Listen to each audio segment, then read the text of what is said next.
Kannada life story. ಈ story ಯಾರು follow ಮಾಡ್ತಿದ್ದೀರ ಅವರಿಗೆ ತುಂಬ ಧನ್ಯವಾದಗಳು. ಪೂರ್ತಿಯಾಗಿ ಕೇಳ್ತಾ ಪ್ರತಿಯೊಬ್ಬರಿಗೆ ತುಂಬ ಕೃತಜ್ಞತೆಗಳು. ಥ್ಯಾಂಕ್ ಯು ಸೋ ಮಚ್ ಪ್ರತಿಯೊಬ್ಬರಿಗೂ. ಸ್ಟೋರಿ ಯಾರು ಅರ್ಥ ಮಾಡ್ಕೋತಿರೋ ಅವರಿಗೆ ಅರ್ಥ ಆಗುತ್ತೆ. ಅದೂ ಮನಸ್ಸು ಬೇಕು, ಇಂಟ್ರೆಸ್ಟ್ ಬೇಕು ಕೇಳೋಕ್ಕೆ. ಸ್ಟೋರಿ ಹೇಳ್ತೀನಿ ಕೇಳಿ, ನಿಮಗೆ ಹೇಗೆ ಅನಿಸಿದೆ ಅಂತ. ಮಹಿಳೆಯರೇ, ಪುರುಷರೇ, ಕಿಸ್ ಮಾಡುವಾಗ ಈ ವಿಷಯವನ್ನು ಗಮನದಲ್ಲಿ ಇಟ್ಟುಕೊಳ್ಳುವುದು ಮುಖ್ಯ. ತಾವು ಪ್ರೀತಿಸಿದವರಿಗೆ ಕಿಸ್ ನೀಡುವುದೆಂದರೆ ಪ್ರತಿಯೊಬ್ಬರಿಗೂ ರೋಮಾಂಚನಕಾರಿ ವಿಷಯವಾಗಿದೆ. ಕಿಸ್ ನೀಡುವುದು ಒಂದು ಅದ್ಭುತ ಅನುಭವವಾಗಿದೆ. ಇದು ಸುಮಧುರ ಅನುಭವವಾಗಿ ಇರಬೇಕಾದರೆ ಈ ತಪ್ಪುಗಳನ್ನು ಮಾಡಲೇಬಾರದು.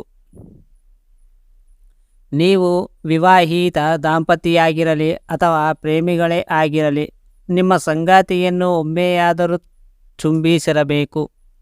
ಯಾವುದೇ ದಾಂಪತ್ಯಗಳ ಜೀವನದಲ್ಲಿ ಲೈಂಗಿಕತೆಯು ಪ್ರೀತಿಯ ದೊಡ್ಡ ಅಡಿಪಾಯವಾಗಿದೆ.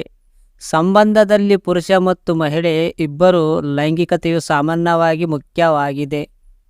ಆದರೆ ಈ ಪ್ರೀತಿ ಮತ್ತು ಲೈಂಗಿಕತೆಯ ನಡುವೆ ಕಿಸ್ ತನ್ನದೇ ಆದ ಪ್ರಮುಖ ಪಾತ್ರವನ್ನು ಹೊಂದಿದೆ.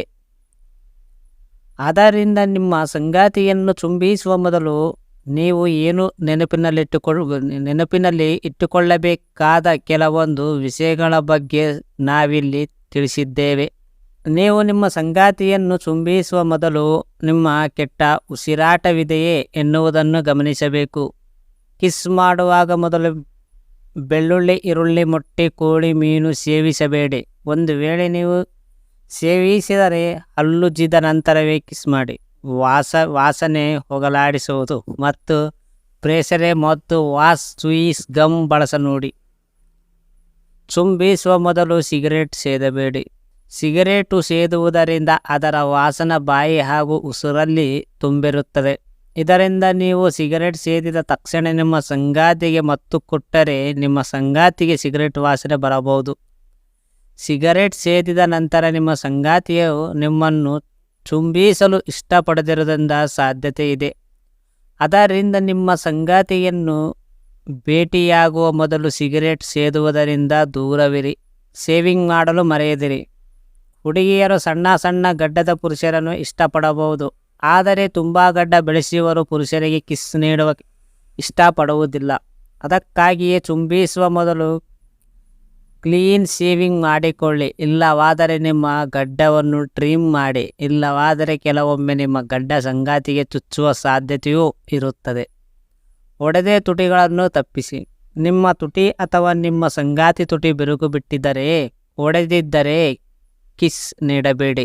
ಮೊದಲು ನಿಮ್ಮ ತುಟಿಗಳ ಚಿಕಿತ್ಸೆ ನೀಡಿ ಮತ್ತು ಅವುಗಳನ್ನು ಸರಿಪಡಿಸಿ. ಮೃದುವಾದ ಕೋಮಲವಾದ ತುಟಿಗಳಿಗೆ ಚುಂಬಿಸುವುದು ನಿಜಕ್ಕೂ ಉತ್ತಮ ಅನುಭವವನ್ನು ನೀಡುತ್ತದೆ. ಅದೇ ನಿಮ್ಮ ತುಟಿ ಒಡೆದಿದ್ದರೆ ನಿಮಗೆ ನೋವಿನ ಅನುಭವ ಆಗುತ್ತದೆ. ಕಡಿಮೆ ಲಿಪ್ ಕಿಸ್ ಬಳಸಿ. ಮಹಿಳೆಯರು ಲಿಪ್ಸ್ಟಿಕ್ ಹಚ್ಚಲು ಇಷ್ಟಪಡುತ್ತಾರೆ, ಆದರೆ ನೀವು ನಿಮ್ಮ ಸಂಗಾತಿಯನ್ನು ಚುಂಬಿಸಲು ಕಡಿಮೆ ಲಿಪ್ಸ್ಟಿಕ್ ಬಳಸಿ. ಖಂಡಿತವಾಗಿ ಲಿಪ್ಸ್ಟಿಕ್ ಧರಿಸಿದ ತುಟಿಗಳು ನಿಮ್ಮ ಸಂಗಾತಿಗೆ ಪ್ರಲೋಭನೆಯುಂಟು ಮಾಡುತ್ತದೆ, ಆದರೆ ಅವನು ಖಂಡಿತವಾಗಿಯೂ ತನ್ನ ಬಾಯಿಯೊಳಗೆ ಲಿಪ್ಸ್ಟಿಕ್ ಅನ್ನು ಇಷ್ಟಪಡುವುದಿಲ್ಲ. ನೀವು ಇನ್ನೂ ಲಿಪ್ಸ್ಟಿಕ್ ಅನ್ನು ಬಳಸಬೇಕಾದರೆ ದೀರ್ಘಾವಧಿಯ ಲಿಪ್ಸ್ಟಿಕ್ ಅನ್ನು ಬಳಸಿ. ಅದು ಹರಡುವುದಿಲ್ಲ ಮತ್ತು ದೀರ್ಘಕಾಲದವರೆಗೂ ಇರುತ್ತದೆ. ಸಾರ್ವಜನಿಕ ಸ್ಥಳದಲ್ಲಿ ಕಿಸ್ ಮಾಡುವ ತಪ್ಪನ್ನು ಮಾಡಬೇಡಿ. ನಿಮ್ಮ ಸಂಗಾತಿಯನ್ನು ಚುಂಬಿಸುವ ಅವಕಾಶಗಳನ್ನು ಹಲವು ಬಾರಿ ಬರುತ್ತವೆ, ಆದರೆ ನೀವು ಪ್ರತಿ ಬಾರಿಯೂ ಅದೃಷ್ಟವಂತರು ಎಂದು ಸಾಬೀತುಪಡಿಸುವುದು ಅನಿವಾರ್ಯವಲ್ಲ. ಅದರಿಂದ ಮುಂದಿನ ಬಾರಿ ನೀವಿಬ್ಬರು ಒಟ್ಟಿಗೆ ಇರುವಾಗ, ಸೂರ್ಯಾಸ್ತವನ್ನು ವೀಕ್ಷಿಸುತ್ತಿರುವಾಗ, ಸಂಜೆಯ ಡ್ರೈವಿಂಗ್ ಹೋಗುವಾಗ, ಸಮುದ್ರದ ಪಕ್ಕದಲ್ಲಿ ನಿಲ್ಲಿಸಿದ ಕಾರಿನಲ್ಲಿ ನಿಮ್ಮ ಸಂಗಾತಿಯನ್ನು ಚುಂಬಿಸಬಹುದು. ನೆನಪಿಡಿ, ಸರಿಯಾದ ಸ್ಥಳವನ್ನು ನೋಡಿಕೊಳ್ಳುವ ಮೂಲಕ ನಿಮ್ಮ ಸಂಗಾತಿಗೆ ನೀವು ಎಂದಿಗೂ ಮರೆಯದ ಅನುಭವವನ್ನು ನೀಡಬಹುದು. ಪುರುಷರಿಗೆ ಸಲಹೆಗಳು. ನಿಮ್ಮ ಸಂಗಾತಿಯನ್ನು ಅವರ ಕನಸಿನ ರಾಜಕುಮಾರನಂತೆ ನೋಡಿಕೊಳ್ಳಿ. ಚುಂಬನದ ಸಮಯದಲ್ಲಿ ಕೆಲವೊಮ್ಮೆ ನಿಮ್ಮ 2 ಕೈಗಳಿಂದ ಅವರ ಮುಖವನ್ನು ಹಿಡಿದುಕೊಳ್ಳಿ. ಕೆಲವೊಮ್ಮೆ ನಿಮ್ಮ ಬೆರಳುಗಳನ್ನು ಅವರ ಬೆರಳುಗಳಲ್ಲಿ ಸಿಕ್ಕಿ ಹಾಕಿಕೊಳ್ಳಿ ಅಥವಾ ಅವರ ಎಕ್ಸೆಟ್ರಾ ಅರಮನವಾಗಿ ಹಿಡಿದುಕೊಳ್ಳಿ. ಮದುವೆಯಾದ ಚುಂಬಿಸಿ. ನಿಮ್ಮ ಸಂಗಾತಿಯ ಕೂಡ ಇದರಿಂದ ಉತ್ಸುಕರಾಗಿರುತ್ತಾರೆ ಮತ್ತು ನಿಮ್ಮನ್ನು ಸಂತೋಷದಿಂದ ಅಪ್ಪಿಕೊಳ್ಳುತ್ತಾರೆ. ಈ ಸಮಯದಲ್ಲಿ ಅವರನ್ನು ಜೋರಾಗಿ ಹಿಡಿದುಕೊಳ್ಳುವ ಮತ್ತು ನಿಮ್ಮ ಪ್ರೀತಿಯನ್ನು ಅನುಭವಿಸುವಂತೆ ಮಾಡಿ. ಇದು ಯಾರ ಹತ್ರ ಅಂದರೆ ಅವ್ರ ಹತ್ರ ಮಾಡೋಕ್ಕೆ ಹೋಗಬೇಡಿ. ನಿಮ್ಮ ಹೆಂಡತಿ ಆಗಲಿ, ನಿಮ್ಮ ಹಾರ್ಟ್ಫುಲ್ ಲವರೇ ಆಗಲಿ, ಹಾರ್ಟ್ಫುಲ್ ಯಾರು ಲವ್ ಮಾಡಿರ್ತಾರೋ ಅವರಿಗೆ ಮಾತ್ರ, ಆ್ಯಂಡ್ ಮ್ಯಾರೇಜ್ ಆಗಿದ್ದವ್ರು ಮಾತ್ರ. ಇದು ಯಾರೂ ತಪ್ಪಾಗಿ ತಿಳ್ಕೊಬಾರ್ದು. ಜಸ್ಟ್ ಇದು ಒಂದು ಸೊಲ್ಯೂಷನ್ ಅಂತ. ಈ ಸ್ಟೋರಿ ಕೇಳಿದ ಪ್ರತಿಯೊಬ್ಬರಿಗೆ ತುಂಬ ಧನ್ಯವಾದಗಳು.